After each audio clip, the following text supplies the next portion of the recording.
Good morning to one and all. I am Vinila working as assistant professor in Jamal Muhammad College. Today I am going to give a lecture about carbohydrates in biochemistry.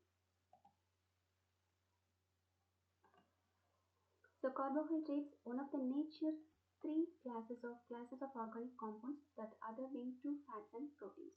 So carbon, hydrogen and oxygen. So these are components which is present in carbohydrates and three broad categories, that is monosaccharides, oligosaccharides and polysaccharides. First we'll see about monosaccharides cannot be further hydrolyzed and forms the building blocks for more complex carbohydrates. Then oligosaccharides comprises of lower molecular weight polymers, that is disaccharides and trisaccharides, and a compound which has many of the 10 monosaccharides.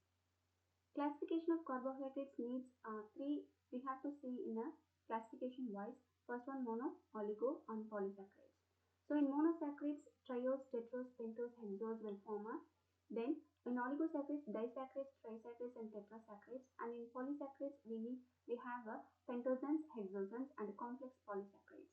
So we have more examples in this. So for monosaccharides we have example like arabinose, galactose, glucose, fructose. In oligosaccharides, we have lactose, raffinose, and stachyose. And polysaccharides, we have xylane, and we have mostly glycogen, and we have hemicellulose. Polysaccharides, so the polysaccharides have a carbohydrates of 10 monosaccharide units, that is hydrolyzes into 100 or even thousands of monosaccharides in a unit. So these have a suffix OOS, that is OSE, in sugar, that is change ANS as a corresponding polysaccharide. Pentosome, hexosome and the complex polysaccharides. So pentosome is the xylene and the Arabian, and hexosome is the galactine and the mannane, and the glycone, that is like starch, dextrin, glycogen, cellulose, and inulin. The complex polysaccharides forms gums, mucilaginous and algal polysaccharides, bacterial polysaccharides, that is xanthan gum, and pectin or pectic substance. This classification of polysaccharides, we have different structural types and the infinitive variety. We see some of them are broadly classified as homopolysaccharides and heteropolysaccharides. So in homopolysaccharides, we have either simple linear structures or branched structures varying complexity with one type of interior unit linkage. So in same structural uniform thought throughout, and examples for this glycans. So glycans are nothing but starch and glycogen. Perfectly linear polysaccharides are single neutral monosaccharides, that is structural unit. Only one type of linkage is there. So it is insoluble in water, can be solubilized only under drastic conditions. So also have a tendency to precipitate from solution, that is retrogradation.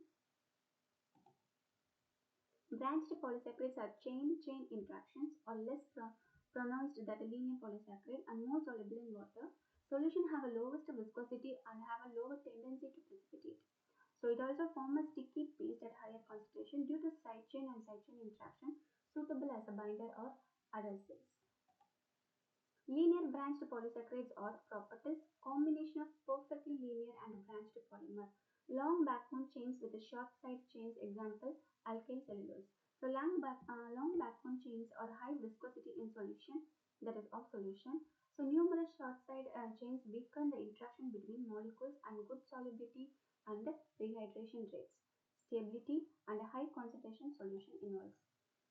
And modified polysaccharides are very rare, but physical and chemical method can be modified. That is, more properties of polysaccharides, products suitable for specific purpose. So we have more type of polysaccharides, and some of them are binding of neutral substituents to linear polysaccharide chain. Example, hydroxy propyl cellulose, increased solubility, viscosity, and stability of solution. Binding acid groups, carbomethyl and sulfate groups increase solubility and